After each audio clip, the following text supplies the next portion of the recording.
तो friends, class 10 के NCERT गणित सॉल्यूशन में आप लोगों का स्वागत है।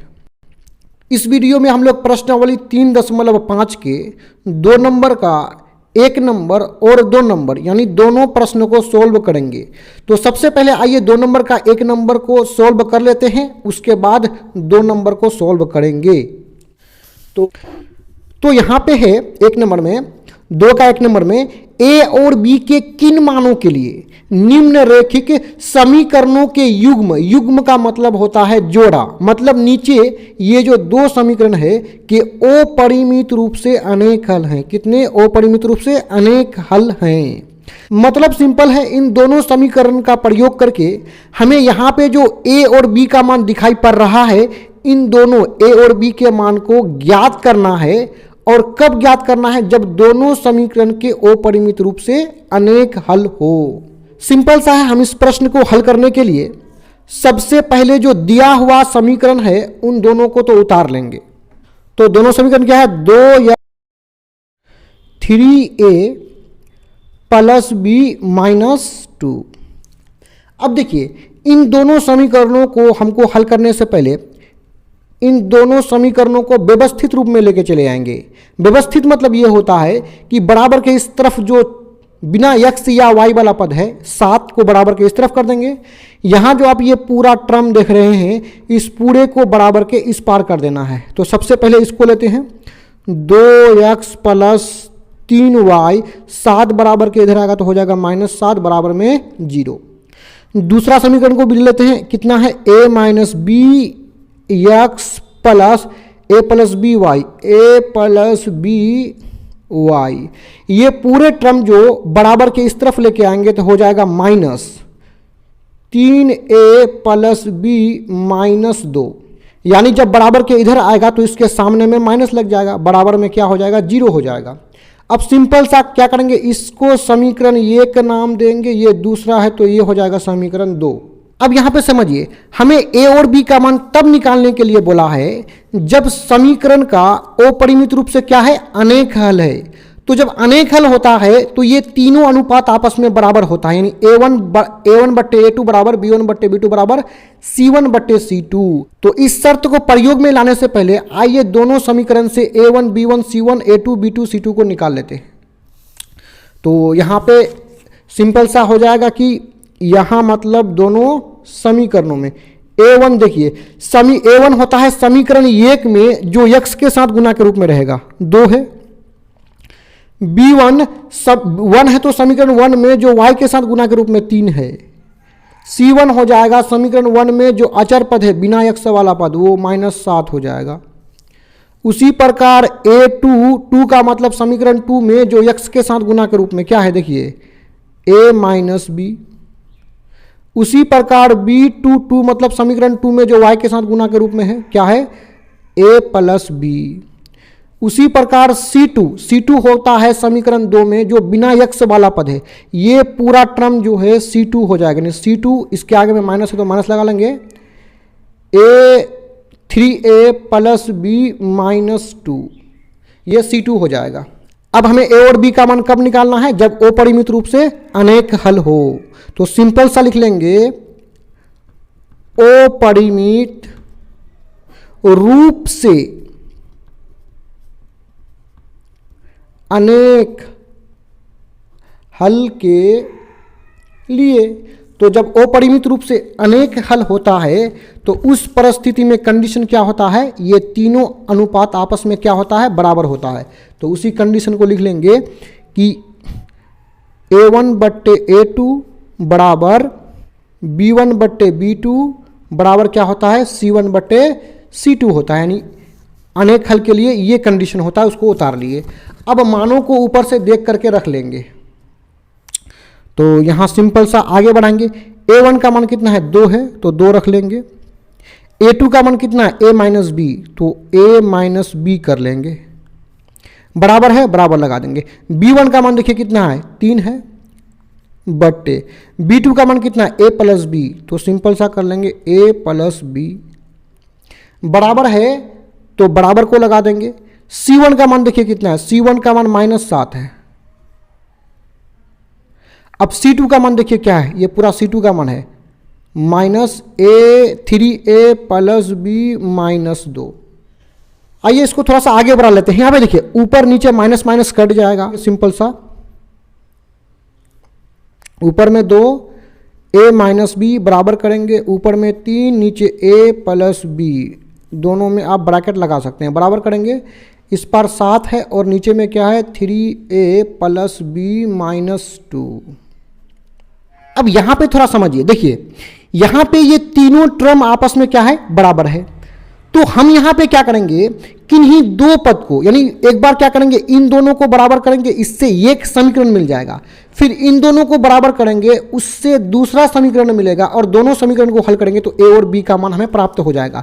तो आइए सबसे पहले इन दोनों टर्म को बराबर करके एक समीकरण को प्राप्त कर लेते हैं। तो सिंपल सा लिखेंगे, जब ऊपर में क्या है 2 और नीचे में क्या है A माइनस बी, बराबर करेंगे, ऊपर में 3 है A प्लस बी, यानी इन दोनों को बराबर कर लिए। आइए इसको हल करते हैं।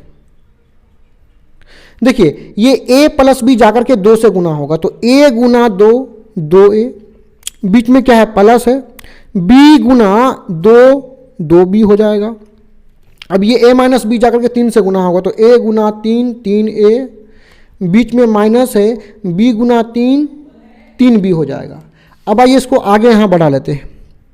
यहाँ पे क्या है 2A प्लस 2B, अब बराबर के इस तरफ 3A माइनस 3B जो है उसको बराबर के इस तरफ कर देंगे, तो 3A बराबर के इस तरफ आएगा तो हो जाएगा -3A, माइनस 3B बराबर के इस तरफ आएगा तो इसका माइनस प्लस में बदल करके प्लस 3B हो जाएगा। बराबर करेंगे, इधर कुछ नहीं बचा तो 0 लगा लेंगे।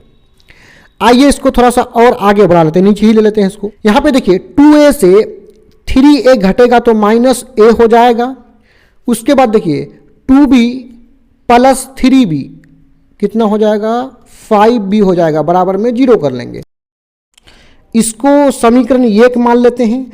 अब दूसरा समीकरण के लिए हम क्या करेंगे, जब देखिए अंतिम वाला दोनों यानी 3/A प्लस बी को बराबर कर लेंगे 7/3A प्लस बी -2 के बराबर कर लेंगे। तो आइए यहाँ पे कर लेते हैं।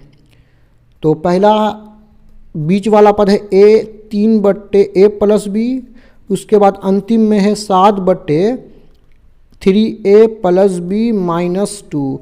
आइए इसको भी क्रॉस गुना कर लेते हैं, यानी ये तीनों पद आकर के 3 से गुना होगा, तो 3A गुना 3 3 तिया 9A हो जाएगा, B गुना 3 हो जाएगा 3B, उसी तरह यहाँ पे माइनस है, माइनस लगाएंगे 2 तिया 6 हो जाएगा। बराबर करेंगे, ये A और B जाकर के 7 से गुना होगा, तो A गुना 7 7A, बीच में क्या है प्लस है, B गुना 7 7B हो जाएगा।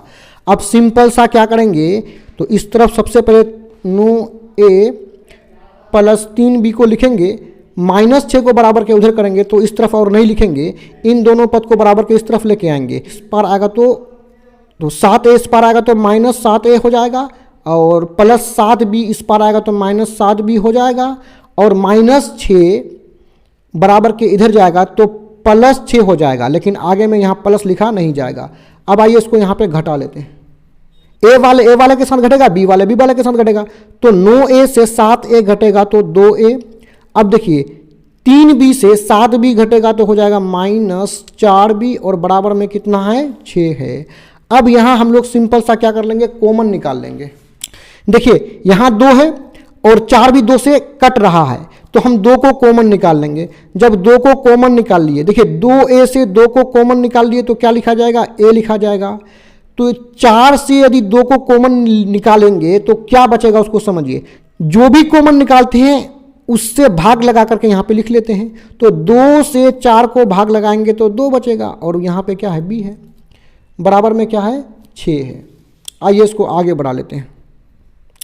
देखिए यहाँ पे 2 1 कम 2 3 दूना 6, ये कट जाएगा तो कितना होगा, यानी A माइनस 2B बराबर में 3, इसको समीकरण 2 मान लेंगे। अब हम लोग क्या करेंगे, यहाँ जो समीकरण 1 है और ये जो समीकरण 2 है, इन दोनों को विलोपन विधि से हल कर लेते हैं। तो उसी बात को लिख लेंगे कि समीकरण 1 तथा 2 से समीकरण ये क्या है, -a प्लस 5b बराबर में 0, -a प्लस 5b बराबर में 0। और समीकरण 2 क्या है, a माइनस 2b बराबर 3। ये है समीकरण 1, ये है समीकरण 2। अब देखिए, अब इन दोनों समीकरण का जो पहला पद है a दोनों क्या है, सेम है ना, सेम है तो हम समीकरण 1 और 2 को किसी भी संख्या से गुना और नहीं करेंगे, डायरेक्ट यहीं पे चाहे तो घटा लेंगे चाहे तो जोड़ लेंगे। अब हमें डिसाइड करना है कि जोड़ना है कि घटाना है। देखिए यहां पे a के सामने में साइन प्लस है और यहां पे क्या है, माइनस है, यानी जब अलग अलग साइन होगा तो हम उस परिस्थिति में जोड़ देंगे। तो लिखना पड़ेगा जोड़ने पर, तो जब भी जोड़ेंगे तो नीचे वाला जो समीकरण है उसका साइन नहीं बदलता है, जैसा है वैसा रहने देंगे। तो देखिए यहाँ माइनस है, यहाँ प्लस है, तो ये दोनों आपस में कट के समाप्त हो जाएगा। अब यहाँ देखिए 5 से यदि 2 को घटाएंगे तो कितना होगा, 3, b वाला पद है तो b लिख लेंगे, क्योंकि यहाँ माइनस है ना तो 5 से 2 को घटाना पड़ेगा। अब यहाँ पे देखिए, यहाँ पे 0 है और 3 के आगे में साइन कुछ भी नहीं है तो हम कितना समझते हैं, प्लस, तो 0 प्लस 3 कितना हो गया, 3 हो गया। अब आइए इसको आगे बढ़ाते हैं, b बराबर हो जाएगा 3, इधर आएगा तो 3 भाग लग जाएगा, तो b बराबर 1/1। अब इस b के मान को हम किसी भी समीकरण में रखेंगे तो हमें a का मान प्राप्त होगा, तो उसी बात को लिख देंगे कि b का मान, समीकरण चलिए 2 में रख देते हैं, समीकरण 2 में रखने पर, 2 में रखना है तो पहले समीकरण 2 को उतार लेते हैं। a माइनस 2b बराबर 3, समीकरण 2 क्या है, a माइनस 2b बराबर में 3 है। या करेंगे a माइनस 2 है और b का मान कितना, 1 है, तो b के स्थान पर 1 रख देंगे, बराबर में 3 है। आइए इसको आगे बढ़ा लेते हैं, a माइनस 2 गुना 1 हो जाएगा 2, बराबर में 3 है। a बराबर इस तरफ क्या है, 3 है, -2 को बराबर के इधर करेंगे तो हो जाएगा +2। अब इसको आगे बढ़ाते हैं, a बराबर दोनों को जोड़ देंगे तो कितना हो जाएगा, 5, अर्थात दोनों मान को हम लोग यहाँ पे नीचे लिख लेंगे। अतः a बराबर हमें 5 प्राप्त हुआ है और b बराबर हमें 1 प्राप्त हुआ है, यही हो जाएगा आंसर। अब आगे बढ़ते हुए नेक्स्ट क्वेश्चन को ले लेते हैं। 2 का 2 नंबर में क्या कह रहा है कि k के किस मान के लिए निम्न रैखिक समीकरण के युग्म का कोई हल नहीं है। मतलब जब दोनों समीकरण का कोई हल नहीं होगा तब हमें k के मान को ज्ञात करना है।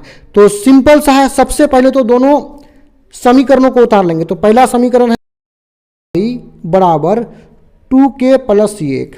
अब इन दोनों समीकरणों को व्यवस्थित कर लेंगे, तो सिंपल सा लिखेंगे। अब व्यवस्थित का मतलब ये हुआ कि बराबर के इस तरफ जो 1 देख रहे हैं बिना x या y वाला पद, उसको इस पार कर देना है और 2k + 1 को भी बराबर के इस तरफ कर देना है। तो सबसे पहले समीकरण 1 x + 3x + y, 1 को बराबर के इधर करेंगे तो हो जाएगा -1 बराबर में 0। अब दूसरा समीकरण देखिए क्या है, 2k - 1x + 2k -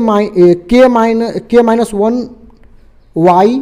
अब देखिए 2k + 1 को बराबर के इधर करेंगे तो हो जाएगा -2k + 1 बराबर में 0, यानी ये बराबर के इस तरफ आएगा तो इसके आगे माइनस लग जाएगा। अब सिंपल सा है, यहाँ से हम लोग क्या निकाल लेंगे, a1, तो सिंपल सा लिख देंगे यहाँ, और a1 होगा, देखिए a1 का मतलब इसको मान लेंगे समीकरण 1, इसको समीकरण 2। तो a1 का मतलब समीकरण 1 में जो x के साथ गुना के रूप में क्या है 3 है वो a1 हो जाएगा। b1 का मतलब समीकरण 1 में जो y के साथ गुना के रूप में है, तो y के साथ गुना के रूप में कोई भी संख्या नहीं है तो हम यहाँ आगे कितना समझेंगे, 1 समझेंगे। तो b1 बराबर 1, c1 हो जाएगा बिना x वाला पद समीकरण 1 में 1 है तो समीकरण 1 में -1 हो जाएगा c1। उसी तरह a2 निकाल लेंगे। a2 समीकरण 2 में देखना है जो x के साथ गुना के रूप में है, तो क्या है k - 1 है। b2 तो 2 मतलब समीकरण 2 में जो y के साथ गुना के रूप में है k - 1 है। c2 का मतलब ये जो अंतिम पद है जिसमें x या y नज़र नहीं आ रहा है वह c2 हो जाएगा, यानी 2k + 1 हो जाएगा। अब हमें k का मान कब निकालने के लिए बोला है, जब समीकरण के युग्म का कोई हल नहीं हो। तो सिंपल सा लिख लेंगे कोई हल नहीं होने के लिए, और जब कोई हल नहीं होता है तो उस परिस्थिति में शर्त क्या होता है, देखिए A1/A2 बराबर B1/B2 not equal to C1/C2। यानी ये स्थिति किसका है, जब समीकरणों का कोई हल ना हो। तो इसी स्थिति को इसके नीचे लिख लेंगे, तो क्या है A1/A2 बराबर B1/B2 not equal to C1/C2। यही ना है, इसको लिख लेंगे। अब आगे में क्या करेंगे हम, यहाँ पे सिंपल सा देखिए A1 का मान क्या है, देखिए A1 का मान 3 है तो 3 रख देंगे। A2 का मान क्या है, K2K-1 बराबर करेंगे। B1 का मान कितना है, 1 है, और B2 का मान कितना है, K-1 नॉट इक्वल टू करेंगे। C1 का मान कितना है, -1, और C2 का मान कितना है, देखिए तो C2 के जगह में C2 का मान रख देंगे -2K + 1। अब थोड़ा सा ध्यान देने वाली बात यह है, हमें किसका मान निकालना है, हमें निकालना है K का मान। यानी K बराबर कोई संख्या हमें मिलेगा, तो ये जो संख्या हमें मिलेगा और ये जो आप K देख रहे हैं, दोनों के बीच बराबर का निशान है ना, और स्थिति में देखिए बराबर का निशान यहाँ पे है, तो इसका मतलब ये हुआ कि हम इन दोनों टर्म को लेकर के आगे बढ़ेंगे तो हमें K का मान मिल जाएगा। तो आइए सिंपल सा लिख देंगे कि जब